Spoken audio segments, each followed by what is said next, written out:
Olá, família Santa Úrsula e todos que admiram o nosso trabalho. Sejam muito bem-vindos a mais uma quarta compartilhada. Hoje nós iremos conversar um pouco sobre gestão de desempenho, desvendando a TRI e o Enem. Nós sabemos que um exame como o Enem, a preparação de um exame como o Enem, envolve algumas variáveis emocionais e acadêmicas. E que essas variáveis, saber gerir essas variáveis, identificá-las, se torna uma vantagem valiosa e importante, né, para o estudante, porque além de lhe render, digamos assim, um bom resultado ao final, vai deixar mais tranquilo, emocionalmente estável, algo que é tão importante nesse momento de sua vida estudantil. Hoje nós iremos conversar com uma experiente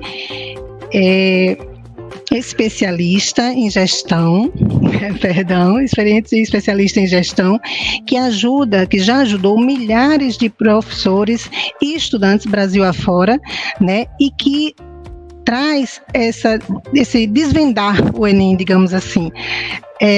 Afinal de contas, quem sabe as regras do jogo, joga melhor, é o que diz a nossa convidada, Vanessa Santos. Ela que é graduada em matemática, pós-graduada em cálculo avançado e mestre em matemática, além de especialista em TRI. Vanessa, seja muito bem-vinda à nossa quarta compartilhada. É um prazer tê-la aqui conosco. O prazer é todo meu, hein, Patrícia? Oi, família Santa Úrsula, que delícia estar aqui hoje, que delícia de convite. Muito obrigada por ser honrada. E vamos lá, né, para o nosso bate-papo, que vai ser muito bacana. Nós é que estamos felizes e honrados, assim, com sua presença, com sua disponibilidade em participar desse momento conosco. A gente sabe, assim, que você tem uma agenda bem concorrida, então é uma honra, de fato, tê-la aqui conosco. Vanessa, como a gente estava falando, né, pegando aí o que você sempre diz, quem joga, né, quem sabe as regras do jogo, joga melhor. Isso é o que você sempre fala, assim, em suas palestras, em webinars, e reflete para além de uma preparação acadêmica voltada ao exame, né, em especial o Enem, que é o nosso foco, e que fala sobre, assim, saber reconhecer a importância, né, de conhecer as regras, de saber como funciona a metodologia usada para essa correção. Eu queria que você falasse um pouquinho sobre isso para a gente. Conhecer as regras do jogo é realmente essencial, né, Patrícia? A gente não está acostumado com essa forma de metodologia de avaliação. Essa é a verdade, né? As avaliações que nós estamos acostumados dentro de sala de aula são muito diferentes do que a gente vê na correção do Enem em si. A gente está acostumado com o que a gente chama de teoria clássica dos testes, onde as questões têm pontuações pré-determinadas e que simplesmente você faz uma prova. Se é uma prova totalmente objetiva, né, de múltipla escolha, você vai simplesmente marcar as alternativas, o que você acertou a gente vai pontuar e o que não acertou não pontuou. Então, aquele número de acerto é aquilo ali. Se tem uma questão, sei lá, uma prova com 10 questões e cada questão valendo um pontinho, se eu acertei 6 questões, eu fico com 6 pontos. Se você acertou 6 questões, você também fica com 6 pontos.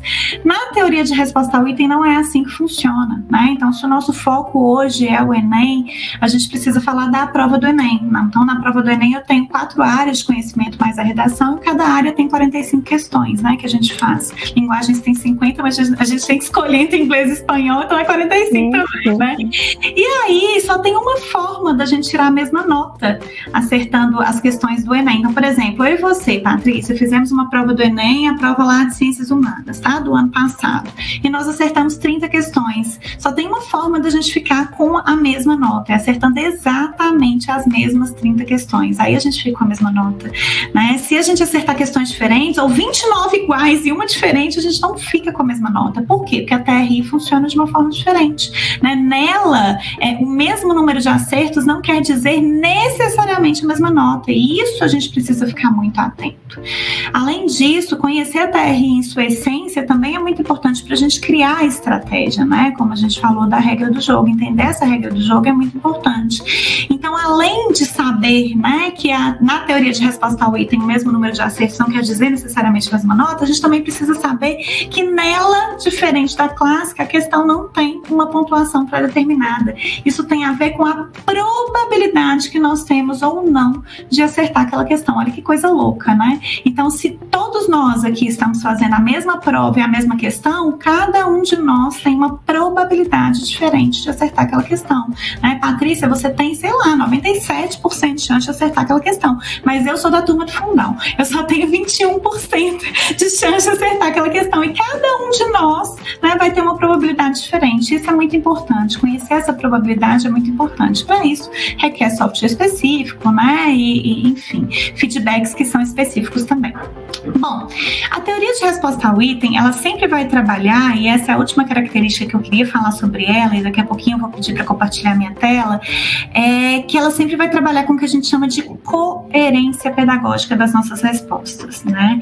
Na teoria de resposta ao item, quanto mais coerente você for, mais ponto você ganha, né? Se eu pudesse falar qual que é a regra do jogo seria exatamente essa. Quanto mais coerente você é, mais ponto você ganha. Mas Vanessa, o que é ser coerente, né? O que é isso? Ser coerente é, para você mobilizar a habilidade complexa, antes você tem que mobilizar as habilidades simples. Ou seja, para começar a acertar a questão difícil, antes você tem que me mostrar que você consegue acertar as questões fáceis, né? Então é assim que é a regra do jogo, é assim que a coerência é calculada, e é assim que a teoria de resposta ao item valoriza a sua nota. Então agora eu vou compartilhar a minha tela aqui, só para vocês entenderem como que eu tô falando, que eu acho que visualmente fica mais fácil da gente entender. Aqui eu tenho 4 pessoas, tá? Eu tenho a Maria, tenho o Pedro, tenho o Vitor e tenho a Carla. E esses 4 estão fazendo exatamente a mesma prova, tá, Patrícia? Mesma prova. E eles acertaram exatamente 15 questões, que são essas verdinhas que vocês estão vendo. Acho que dá para ver minha setinha, deixa eu ver, dá para ver. Dá, né? Aí tem essas questões que são as verdinhas que eles acertaram. Mesma prova e todos eles acertaram 15 questões. Ou seja, se essa prova fosse corrigida como que a gente está acostumado em sala de aula, né? A prova de 10 questões, cada questão valendo um pontinho, todo mundo aqui ia ficar com a mesma nota. Só que essa prova ela não foi corrigida pela teoria clássica, que é aquela de sala de aula, ela foi corrigida pela TRI, né? Então ela tem uma lógica completamente diferente, e por isso as notas vão ficar muito diferentes. E quando a gente vê e fala, é muito diferente mesmo, né, gente? Mais de 300 pontos de diferença entre as notas, isso é ponto demais. A gente sabe que quase não é a diferença do curso mais fácil de entrar pelo SISU para o curso mais difícil de entrar pelo SISU. 300 pontos é muito ponto, né? Então a gente precisa entender o que está acontecendo. Tá, Vanessa, então me explica, né? Para isso você está aqui. Né, vou explicar, gente. Como é que funciona? Aqui, eu sei que quando a gente pega a prova, né? Peguei lá um caderno do Enem. Tem caderno amarelo, azul, futecol. Finge que eu peguei o caderno azul. E esse caderno eu estou fazendo a prova de ciências humanas. Eu sei que as questões, elas não vêm organizadas por nível de dificuldade. Assim, a primeira questão de ciências humanas não é a mais fácil e vai dificultar até chegar na mais difícil. Mas aqui, só para ilustrar, eu coloquei como se fosse da mais fácil para mais difícil. Só para ilustrar e para a gente entender como é que funciona. Então aqui, ó, eu tenho a questão mais fácil de todas e vai dificultando até chegar na questão mais difícil de todas, que é essa aqui no finalzinho, tá? Como é a mesma prova para todo mundo, essa questão é igual a essa, que é igual a essa, que é igual a essa, e todas são iguais, tá bom? Então aqui eu organizei só para ficar mais fácil da gente entender. Bom, se ser coerente é primeiro acertar a questão fácil, depois médio, depois difícil, a pessoa que foi mais coerente aqui foi a própria Maria, né? A Maria acertou as questões fáceis aqui, ó, acertou um pouco das médias e só quando chegou aqui, ó, mais ou menos, né, nessas questões que vou dizer que são médias aqui, ela não sabia mais nada, né? O conhecimento dela parou aqui. Gente, nessa prova, com 15 acertos, não tinha como tirar uma nota maior do que a Maria tirou, né? Então, nessa prova com 15 acertos, o máximo que dava para tirar é 612,3. Qualquer combinação de 15 que eu fizer ali, vai ficar com uma nota menor do que a da Maria, porque ela foi o mais coerente que dá para ser com os 15, né? E quem foi o menos coerente? Foi o doidão do Vitor. Que olha o que o Vitor fez, né? Ele errou todas as questões fáceis, errou as questões médias e só começou a acertar quando começou a dificultar. A TR olha pro Vitor e fala: meu filho, Vitor do céu, ou você chutou tudo, ou você colou tudo. Porque como que você consegue fazer as questões mais difíceis, né? Se você não consegue fazer as questões mais fáceis, isso não é ser coerente. E o que a TRI faz com a nota do Vitor? joga lá para baixo, mas é lá para baixo mesmo. Por quê? Porque ele está entendendo que a TRI está entendendo que ele não é coerente. E qual que é a gravidade disso, Patrícia? A gravidade é que nós estamos acostumados com uma teoria, uma metodologia de avaliação, uma teoria que é chamada clássica, que é aquela que eu falei com vocês que a gente usa dentro de sala de aula, e a gente acaba acostumando que a questão difícil, as questões difíceis sempre valem mais. E na teoria de resposta ao item não é assim necessariamente que funciona, né? Aqui a gente está vendo, olha, ele acertou todas as mais difíceis, mas não tem como ele ter acertado as questões mais difíceis da prova sem antes acertar das fáceis, né? Então ele precisava ter me mostrado que ele conseguia acertar essas daqui. Ah, Vanessa, então uma questão difícil nunca vai valer muito na TRI. Não vai. Quando você começar a acertar as fáceis, acertar as médias, essas questões vão começar a valer muito para você, né? Então, a gente pode dizer, Vanessa, que a TRI, ela entende que o nosso conhecimento, nossa aprendizagem é cumulativa? Ela entende que a nossa aprendizagem é cumulativa, assim como então não faz sentido você acertar as mais difíceis se você errou as mais fáceis. É isso que ela... Exatamente isso. Para você partir para o que é complexo, né? Você tem que garantir que aquilo que está fácil e médio ali é tranquilo. Isso é uma estratégia até de estudo, tá, Patrícia? Aí a gente começa, quando a gente começa a clarear essas ideias de como que a TRI funciona, a gente começa a entender quais são as estratégias que a gente tem que usar. Por exemplo, não adianta eu não saber o básico e tentar ficar lá no complexo. Não adianta eu tentar fazer um cálculo estequiométrico lá da química se eu não estou sabendo ler tabela periódica. Não vai adiantar, né? Não adianta você simplesmente memorizar um esqueminha que se eu fizer assim eu sei que vai dar certo. Não adianta, porque aquilo ali vai ser mais complexo do que aquilo que você ainda não dominou. Então, a gente, para passar para o que é mais complexo, antes a gente tem que garantir a nossa base, né? Se eu tivesse uma sugestão para dar hoje é essa: a gente sempre garanta a base. A base de quê? A base de tudo, né? De todos os componentes, de todas as disciplinas, de todas as áreas, para depois você avançar pelo que é mais complexo. E tem problema de áreas, tá, Patrícia? Porque, por exemplo, quando eu penso em ciências da natureza, né, falar que uma pessoa que sabe biologia automaticamente sabe física é uma coisa muito louca de se pensar, né? Então, assim, às vezes eu sou muito bom em biologia e a minha coerência vai ser muito boa em biologia, só que eu sou muito ruim em química, por exemplo. Então, eu preciso pelo menos garantir o que é básico da química para eu não avacalhar a coerência daquela área. Olha que loucura, né? Quando a gente começa a entender essas coisas, elas ficam mais claras. Então, o que acontece, Patrícia? Eu trouxe aqui alguns dados reais para a gente entender de fato o tanto que essas questões somam e o tanto que não somam, né? O tanto que elas deixam de somar. Porque o que acontece?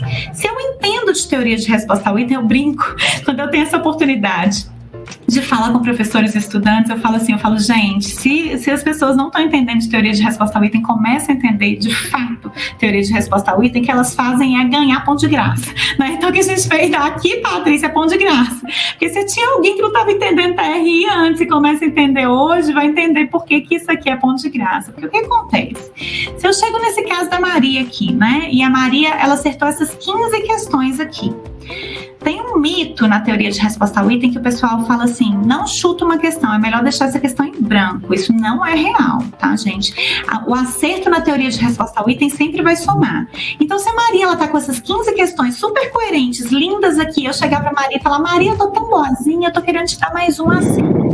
Eu vou transformar um desses acertos, um desses vermelhinhos aqui em verdinho. Você vai continuar com esses 15 que você tem, vou te dar mais um. Primeira pergunta: a Maria quer? A Maria quer, porque o acerto sempre soma, né? Agora, se eu sou a Maria e eu tô vendo que essas questões estão organizadas porque a Vanessa organizou, né? Por ordem de dificuldade, se eu sou a Maria, eu tenho que preferir acertar essa questão aqui, ou eu tenho que preferir acertar essa questão aqui, que é a mais difícil. Se a Maria não entende TRI, provavelmente ela vai falar: já que você está me dando de graça, eu quero acertar mais difícil, né? E aí ela escolhe essa aqui do finalzinho. soma ponto para ela. Se ela acertar essa, vai somar. Vai ficar mais do que 612,3, mas vai somar só um pouquinho. Ia somar muito mais ponto para Maria se ela tivesse acertado essa questão aqui embaixo, que ela tinha uma probabilidade maior de acertar, porque estava muito mais coerente com os acertos dela, e ia somar mais ponto para ela. Mas quando a gente fala, é difícil de visualizar, né, Patrícia? Por isso, o que eu fiz hoje? O que eu trouxe aqui para vocês do Santa Úrsula? Eu trouxe algumas rodagens reais, tá? Porque, na verdade, Vanessa, me corrija se eu estiver entendendo errado. Para você entender a TRI, você tem que desconstruir o que você sabe sobre a teoria clássica. Né? Desconstruir um pouco, porque se você ficar querendo comparar a TRI com a teoria com o clássico que a gente vivencia dia a dia em sala de aula, como você já falou, acaba que você vai estar sempre achando que acertar as mais difíceis vão lhe dar maior pontuação.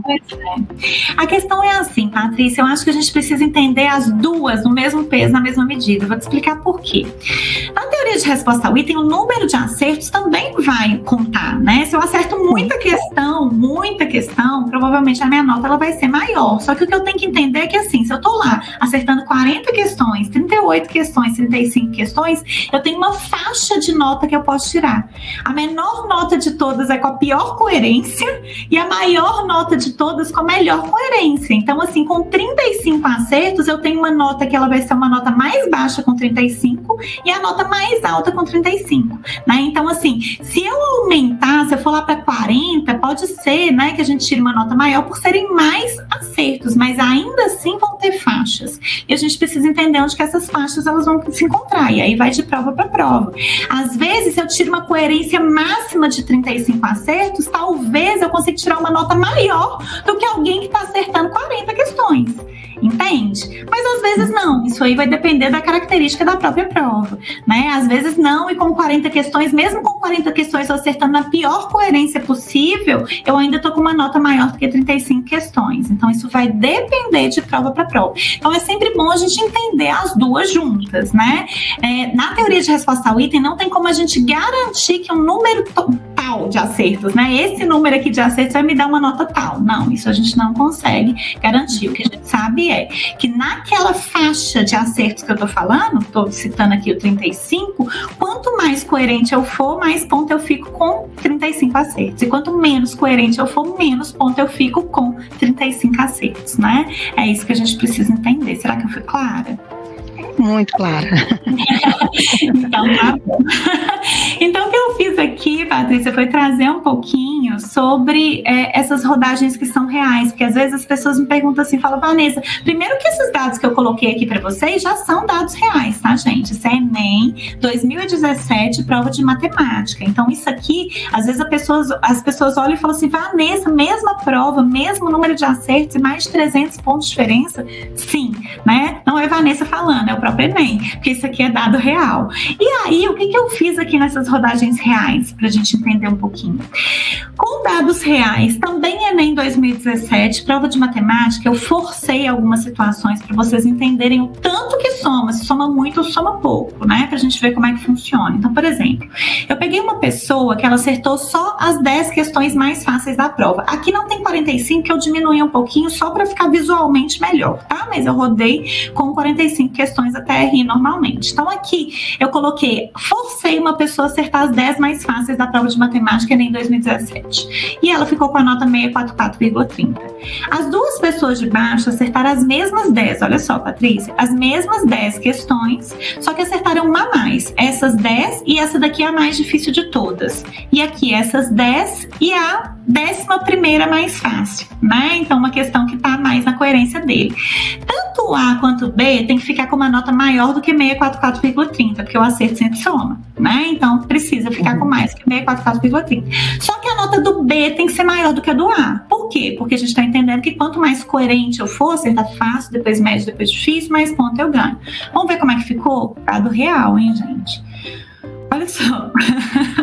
Sabe aquela questão que você fica agarrado na prova lá? Que você chegou lá, a primeira questão era fácil, a segunda questão super fácil, chegou na terceira, você fala, não faço ideia do que essa questão tá falando. E aí você já desespera, né? Aí o seu emocional já vira, já faz um loop. E aí você começa, eu não vou conseguir fazer essa prova. Na terceira eu já travei, ou então você fala, eu vou conseguir, e fica lá 10, 15, 20 minutos tentando fazer uma questão. Gente, a gente tem 15 minutos fazendo questão do Enem? Claro que não tem, né? E aí vamos supor que você acabou acertando aquela questão lá que era super difícil e que estava longe da sua coerência. Mas olha quanto que essa questão somou para você. 15 décimos. Agora, olha esse caso aqui embaixo, que nem era uma questão tão difícil, né? Que às vezes era uma questão que eu precisava um pouquinho mais de atenção, eu conseguia resolver essa questão. Olha quanto que somou para ele, quase 20 pontos. 20 pontos contra 15 décimos. Vanessa, isso é possível, gente, isso é dado real, né? De novo, não é Vanessa falando, é o Enem 2017, prova de matemática. Quer ver o segundo caso?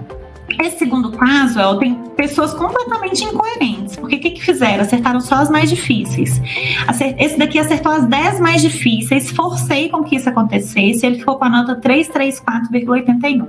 Os de baixo também acertaram as 10 mais difíceis, só que esse acertou as 10 e a mais fácil da prova. E esse acertou as 10 e uma questão que era difícil. O que é ser coerente? Acertar fácil, depois médio, depois difícil. Então a nota do A tem que ser maior do que a do B, porque ele tinha uma maior probabilidade de acertar essa questão aqui, do que essa questão aqui. Não é isso? Porque ela é mais fácil. Então, ele vai ter uma probabilidade maior. Vamos ver quanto que somou? Gente, olha que loucura. Acertando a questão mais fácil da prova, somou quanto para ele? Quase 44 pontos. E acertando aquela questão que era uma questão difícil, né? Ainda difícil, somou quanto para ele? Sei lá, 34 décimos. Se eu tô boa de conta. Gente! Muita diferença, né? Agora, esse caso aqui, e é o último, tá? Prometo, Patrícia. Esse caso aqui, à vontade. Tá mais. Gente, olha isso. Eu tenho uma pessoa que acertou essas 10 aqui do meio. Todas as outras acertaram as 10 do meio e alguma outra a mais. Então, todas as outras vão ficar com uma nota maior do que 46593. Eu vou só falar do A e do B, tá? Essa pessoa aqui acertou as 10, as mesmas que o lá de cima, só que a mais difícil de todas. E essa, as 10, é a mais fácil de todas. Olha quanto que somou na nota desse cara. Acertando a questão mais difícil da prova, 10 décimos. Acertando a questão mais fácil da prova, quase 120 pontos. Vanessa, uma única questão pode somar 120 pontos para mim? Não só pode, como tá aí. De novo, não é Vanessa falando. É dado Enem 2017, prova de matemática. Gente, conhecer a regra do jogo é essencial. Entendam e usam isso a favor de vocês, né? Deixa eu te falar. A sua explicação deixa muito claro, né, Vanessa, que é coerência, né? Que a TRI, o que ela quer do estudante que está lá se submetendo ao Enem ou a outro exame que tem a TRI como, né, metodologia de correção, ela quer coerência. Né? Você traz dados aí que deixam muito claros e que, como você diz, né, conhecendo as regras do jogo, né, vai se jogar melhor realmente, porque quando você traz esses dados, é como se você amplia o leque, né? Você clareia para o estudante, eu acredito que está nos vendo agora, de que, nossa, agora faz sentido, né? De que não adianta, é claro que, como você falou, quanto mais ele acertar, todo acerto soma, né? Quanto mais melhor, mas que não adianta ele focar nas mais difíceis se ele não conseguir as médias e as fáceis, né? Porque a nota dele não vai ter o resultado que ele espera, que ele deseja, que ele acredita. É exatamente isso, Patrícia. E assim, nesse contexto, né, de conhecer bem as regras do Enem, como você avalia, Vanessa, assim, a questão da gestão das emoções? Porque a gente sabe, né, de que ela é um fator importante. E à luz da experiência em exames, como é que você sugere assim, que possa ser trabalhado em paralelo às questões acadêmicas? Porque a gestão das emoções, ela passa pela questão do autoconhecimento, né, desse processo de autoconhecimento, do estudante saber os seus limites, de ter ali a ansiedade que vai existir, mas controlada, dentro de um limite aceitável, né, para não atrapalhar, inclusive, como é que a gente pode dizer, essa análise dessa prova, de olhar para essa prova, de identificar seus pontos fortes, seus pontos fracos, onde ele precisa melhorar. Como é que você... o que é que você sugere, assim? vou citar alguns pontos aqui, Patrícia, que me vieram na cabeça. Primeiro que só de conhecer as regras do jogo, a gente já fica um pouco... O exame em si, né, o vestibular, ele já cria uma reação ansiogênica na gente. Né? Ele é classificatório, a gente sempre fala que discriminar não é bom, mas o exame que ele está fazendo é discriminando, porque ele fala quem entra e quem fica, né? Então isso já gera uma reação ansiogênica. O que a gente precisa fazer? Primeiro, conhecer as regras do jogo é essencial, tá, gente? Entender do edital. Tem gente que fala, essa preguiça de ler edital, é no edital, tá? Não é lá no blogueiro lá do Instagram, não, gente. É no edital que ele tá falando, o que você tem que levar, o que você pode levar, qual que é a caneta, né? Qual que se pode levar lápis, se pode levar borracha, você pode levar lanche, como que é o lanche, como que é a máscara, enfim. Então, primeiro, conhecer as regras do jogo.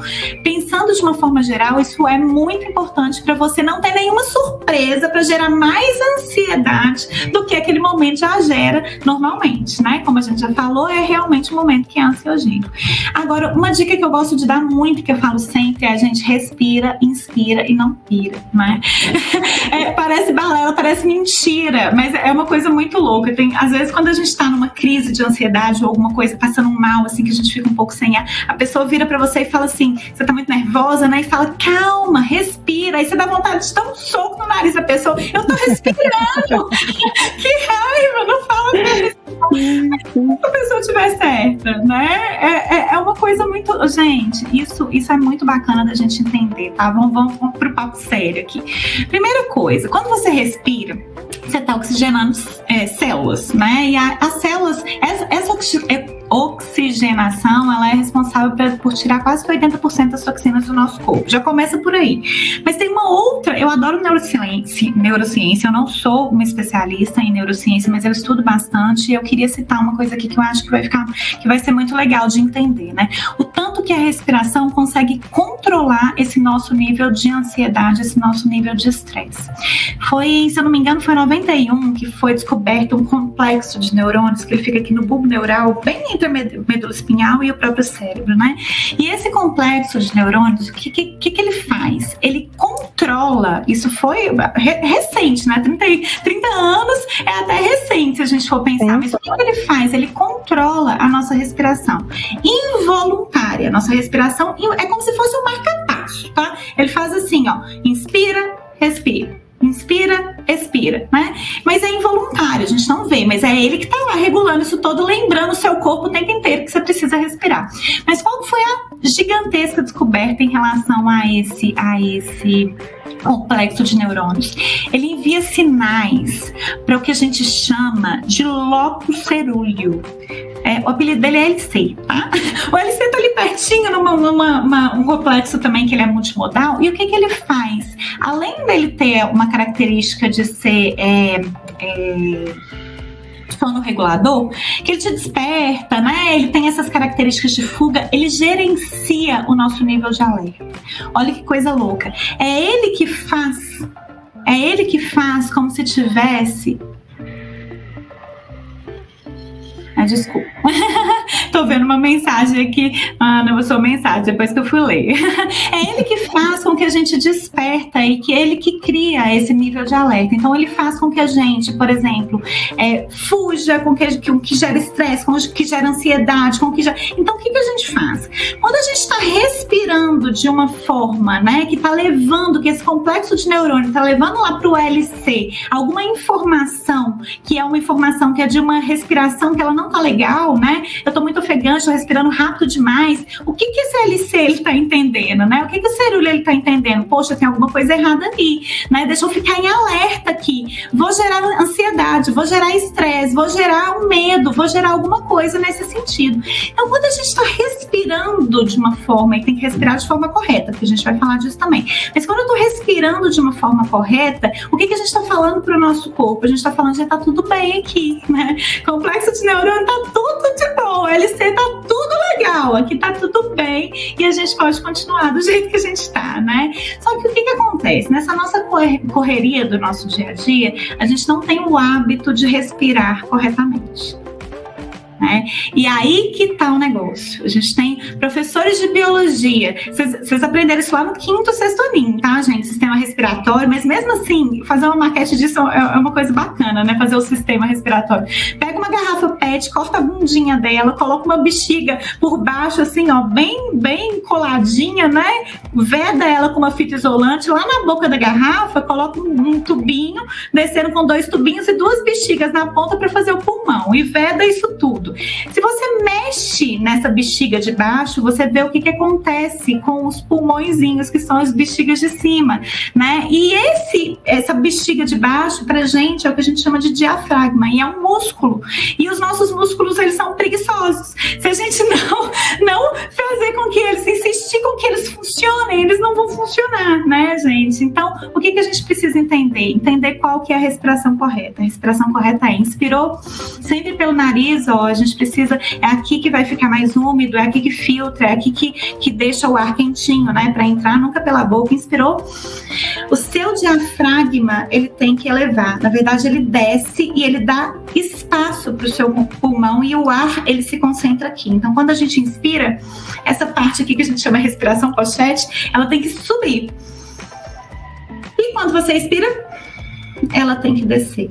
Isso é um exercício que a gente faz, e a gente envia esses sinais para o nosso cérebro, falando: gente, tá tudo ok. Então, sempre que eu tiver em alguma situação que é ansiogênica ou não, eu tenho que ter esse hábito de, 3 vezes no dia, eu sempre parar e entender de fato como que a respiração está acontecendo, para a gente não mandar sinais errados para o nosso cérebro e criar mais ansiedade do que é. Então, isso ajuda a gente a controlar demais, tá, gente? Outra coisa...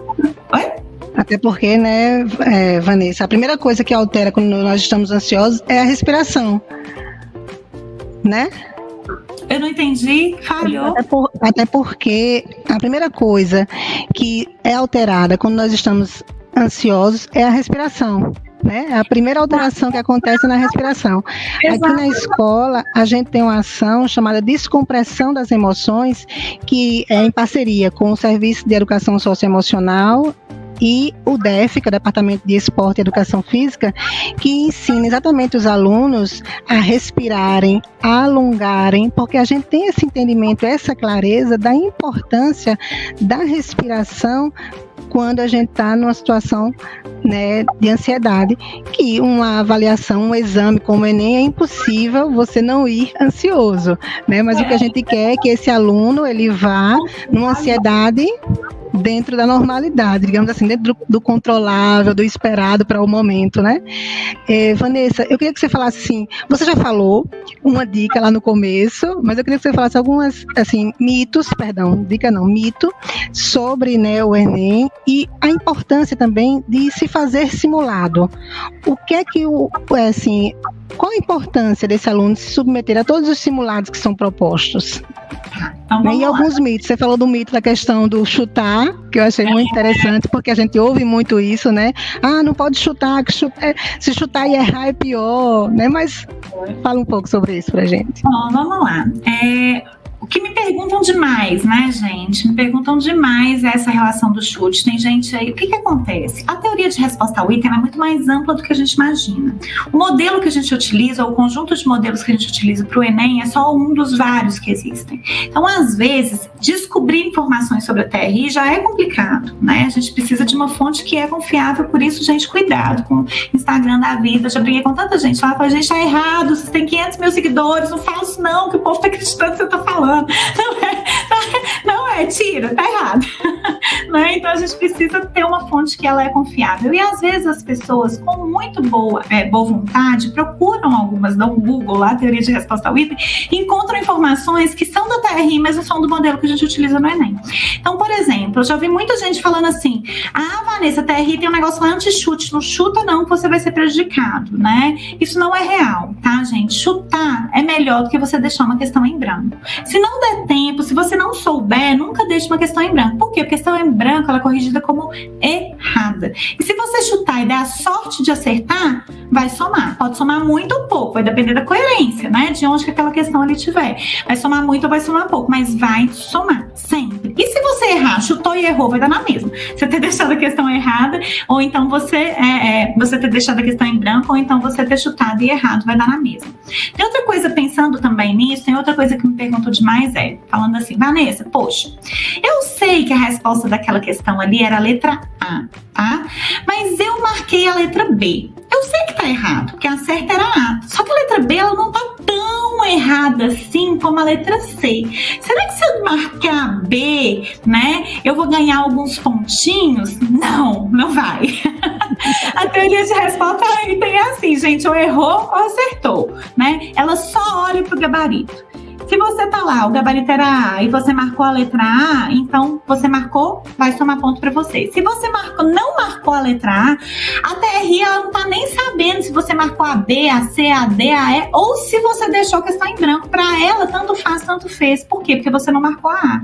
Então, tudo vai deixar de somar pontos para você, não vai subtrair, ele vai deixar de somar pontos para você por você ter errado, independente se foi B, se foi C, se foi mais errado, menos errado, independente de tudo isso, tá? O que mais? Eu já falei para vocês que não existe pontuação pré-determinada para cada questão. Essa também é uma coisa que me perguntam demais, né? Vanessa, existe? Não, não existe. Está de acordo com a sua probabilidade, né? E para saber a sua probabilidade, a gente precisa realmente de um feedback muito específico, de um simulado, de alguma ferramenta que entregue tudo isso. A gente consegue calcular a nossa nota? A gente não consegue, tá, gente? Infelizmente, a gente não consegue. Quando a gente está aqui trabalhando com teoria de resposta ao item, a gente está o tempo inteiro simulando essas notas, né, os parâmetros que a gente fala do item, para a gente conseguir descobrir qual que é o parâmetro do item lá, quando o INEP solta os microdados, que a gente fala que são todos os dados de vocês, para a gente tentar fazer alguma simulação que a gente encontre essa nota. Mas, de fato, a gente não tem informações gerais para a gente conseguir a nota certinha de jeito nenhum, tá? Então, realmente, a gente não consegue calcular, até porque, imagina, você está fazendo 180 questões, só para calcular a sua nota, você ia precisar cada nota de cada área, né? Mas pensando em todas as probabilidades, no mínimo 180 probabilidades para cada um de vocês, né? Imagina se isso é pouco ou se isso é muito, é demais. Então precisa de software específico, precisa de servidor dedicado, precisa de gente que entenda sobre isso, né? E precisa de parâmetros, como eu falei com vocês. Existe pontuação diferente para as áreas? Essa é uma pergunta que me fazem demais, né? Fala assim, Vanessa, por que matemática, eu não sei se vocês estão cientes disso, se vocês lembram disso, mas em 2015, quem acertou as 45 questões de matemática ficou com a nota 1008.3. Eu estava no auge do meu mestrado. E o tanto de gente me ligando, eu falei, gente, o que aconteceu, né? Aí eu peguei o telefone, era o jornal, era a revista, era o diretor. Falei, Vanessa, como é que pode passar de 1008 pontos? Era estudante, era meu primo, era todo mundo me ligando. Como que pode passar de 1000 pontos, né? Como que pode passar de 1000 pontos? Gente, quando a gente pensa das áreas, vamos pensar nas áreas separadamente, né? Eu tenho linguagens humanas, natureza, matemática, e não vou falar da redação, porque ela não é TRI. Cada uma dessas são áreas diferentes e possuem uma escala diferente. É como se fosse quilômetro, volt, newton e quilograma, tá bom? E aí, o que acontece? As medidas, elas são diferentes. Historicamente, a prova que dá mais pontos, isso aí tem a ver com a nossa referência, que são os estudantes de 2009, mas a prova que consegue pontuar mais é a de matemática. Ela tem um mínimo que é maior e um máximo também que já chegou a 1008.3. Ano que vem pode chegar, ou esse ano ainda, pode chegar a 1010, 1020, 1030, e as outras áreas também podem, né? É difícil a gente trazer essas informações que tem a ver com a nossa referência, mas isso é real. Linguagens, por exemplo, é uma área que ela não escala demais. O máximo que linguagem já chegou não passou de 850. Por que isso, Vanessa? Porque matemática é mais difícil que linguagens? Não tem nada a ver uma coisa com a outra, porque são escalas diferentes, né? Então, o que é melhor? Eu tirar o que é maior, se eu pensar. 600 pontos em matemática, 500 pontos em linguagens, né? Eu sou melhor em matemática, eu tirei 600 e em linguagens eu tirei 500. Não dá para comparar, né? O que é maior? 600 volts ou 500 newtons? Não sei. São coisas diferentes, eu não posso comparar. Então, sempre que a gente trabalha com área, a gente tem que trabalhar com cada uma das áreas. E eu vou parar de falar sobre mitos, acho que eu vou encerrar sobre os mitos, falando do que está acontecendo no SISU, porque isso é muito importante também, faz parte da nossa regra do jogo, sabe, Patrícia? O que acontece? Eu tô falando com vocês que cada uma dessas áreas são escalas diferentes, né? E o que o SISU está fazendo? O que as nossas faculdades elas estão fazendo? Elas estão falando que isso tudo é igual, porque vamos supor a UFMG, que é a minha principal aqui, o que ela faz? Ela soma linguagens com natureza, matemática, Humanas, redação, soma tudo e divide por 5. E essa é a sua nota que você vai concorrer lá no SISU, né? Assim, isso é porque a faculdade daqui não coloca peso em nada. Então, eu somo a UFAL também acho que não coloca peso em nada, não é isso, Patrícia? É sempre peso 1 em tudo, então soma tudo e divide por 5. O que isso quer dizer, né? Esse número que você chegou, ele é um número que ele não tem uma interpretação pedagógica. Eu não sei te falar o que é isso. Se eu pegar quilômetro, volt, newton em quilograma, somar tudo e dividir por 4, o que eu vou chegar? O que esse número representa? Eu não sei. Eu sei que o seu professor de física vai ter um infarto. Mas é mais ou menos isso. Na verdade, é exatamente isso que a gente está fazendo, que as nossas faculdades estão fazendo. E se ela está pegando tudo e falando que tudo está no mesmo saco, né? Pegando abacaxi, melancia, morango, jogando tudo no mesmo saco, falando que tudo é tamarindo, a gente precisa entender como que isso funciona. Tem algumas faculdades que elas colocam peso, né? O caso, por exemplo, da UFRJ. O UFRJ Medicina, eu tenho linguagens e matemática, eu tenho peso 2, ciências humanas eu tenho peso 1, ciências da natureza 4 e redação 4. Né? Então, o que está acontecendo? Se eu pego uma faculdade que não coloca peso em nada, que é o caso da minha UFMG aqui, e a de vocês também, né, a UFAL, o que vai acontecer? Fatalmente, eu tenho escalas diferentes e tenho alguma que dá mais nota. Quais são as escalas que dão mais nota? Matemática, que já chegou a 1.008, ano passado foi 985, se eu não me engano, né? Mas já chegou a 1.008. E redação. A redação, ela vai de 0 a 1.000, é a única que vai de 0 a 1.000, né? As outras áreas não tem 0. Se você erra tudo na prova, você fica com pontuação mínima, né? Então, de 0 a 1.000 vai a redação. Então, essas áreas, fatalmente, se você for muito bem nelas, quando você soma esse bolo e divide por 5, essas áreas, elas podem sim puxar um pouco a sua média para cima. Qual que é a área que mais te puxa para baixo? É a redação, porque é a única que chega a 0, né? Então, é isso que a gente precisa entender. Ai, Vanessa, socorro, eu sou péssima em matemática e quero fazer medicina. O que eu vou fazer? Procura uma faculdade que vai valorizar, né? E colocar peso naquelas áreas que você é bom. Olha aí a UFRJ. A UFRJ, matemática é peso 2, ciência da natureza é peso 4, redação é peso 4. Fui muito bem em ciência da natureza e redação, corre para a UFRJ. Ah, Vanessa, mas o meu sonho é entrar na UFAL. Eu quero aqui, não tem jeito, meu sonho é esse. E aqui é peso 1 em tudo, né? Ou não tem peso, que é a mesma coisa. O que eu faço? Foca no que é básico. Se você focar no que é básico, você vai ficar com uma coerência. Básico, eu falo assim, né, gente? Não é só no básico. Você tem que garantir que o seu básico ele tá muito bom. Se eu sou muito péssima em matemática, foca pelo menos no que é básico da matemática. Porque mesmo você não tendo 40 acertos, né? Você ainda vai ter uma coerência muito boa e você vai garantir uma nota muito boa pela teoria de resposta à letra. Maravilhosa explicação, Vanessa. Deu até vontade de fazer o Enem agora, só para usar todas essas dicas que você deu. Né? Porque, assim, eu sou de uma geração que não pegou a TRI, né? Mas isso é um outro assunto. Com relação a simulado, para a gente poder entrar nos momentos finais, Vanessa, o que é que você... Simulados, Patrícia. Simulado é o que ele é, né? Ele é um simulado. É ali que a gente vai conseguir entender as nossas estratégias.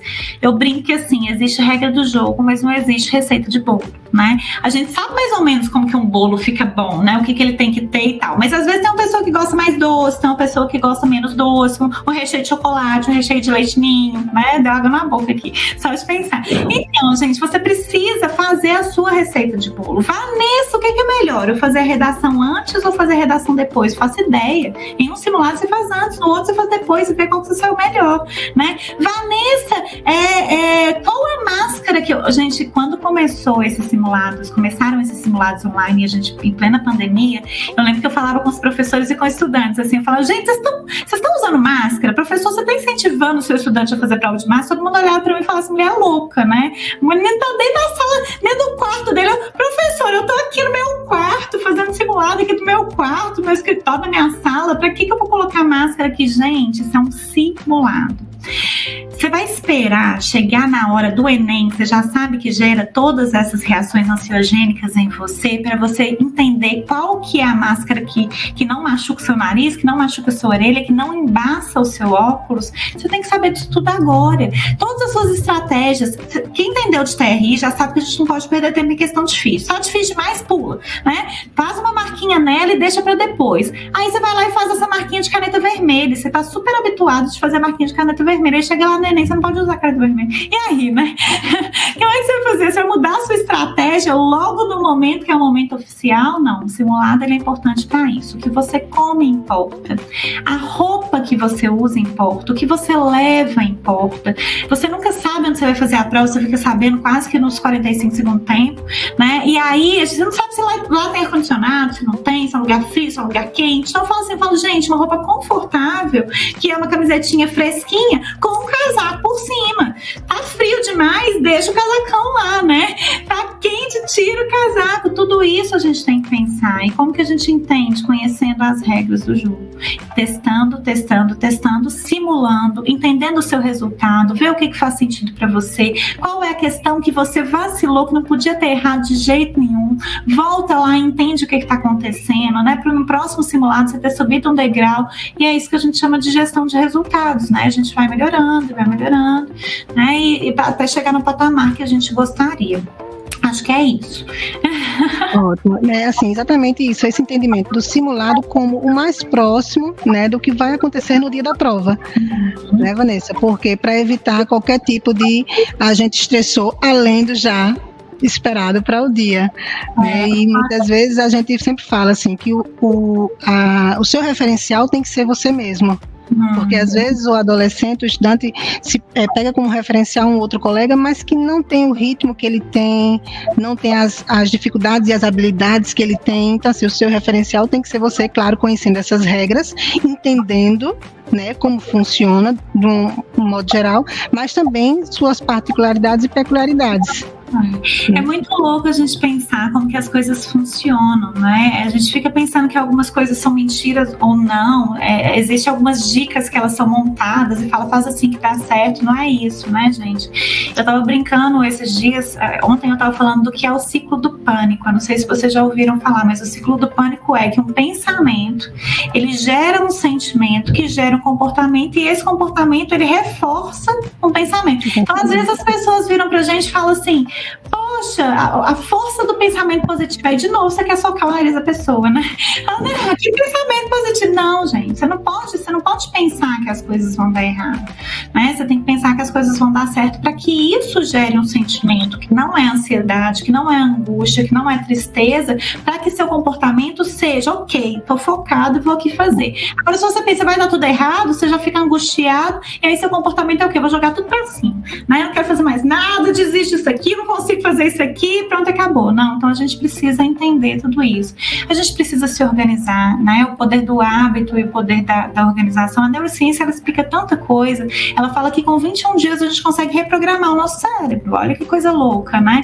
Então, se eu tô entendendo de fato como que tá funcionando e eu tô insistindo naquilo, sempre fazendo revisões para eu testar minha memória, né? Tem uma curva muito famosa que chama curva de Ebbinghaus, que ele é um psicólogo alemão que ele falava estudava testes de inteligência e memória, que ele fala que depois que a gente revisou, a gente teve um conteúdo agora. Aí tem gente que usa card, flashcard, mapa mental, né? Escrever no caderno mesmo e nunca revisa. Gente, segundo ele, 1 hora depois, metade daquele conhecimento já foi embora. Se não foi uma coisa muito impactante na sua vida, assim, metade do conhecimento foi embora.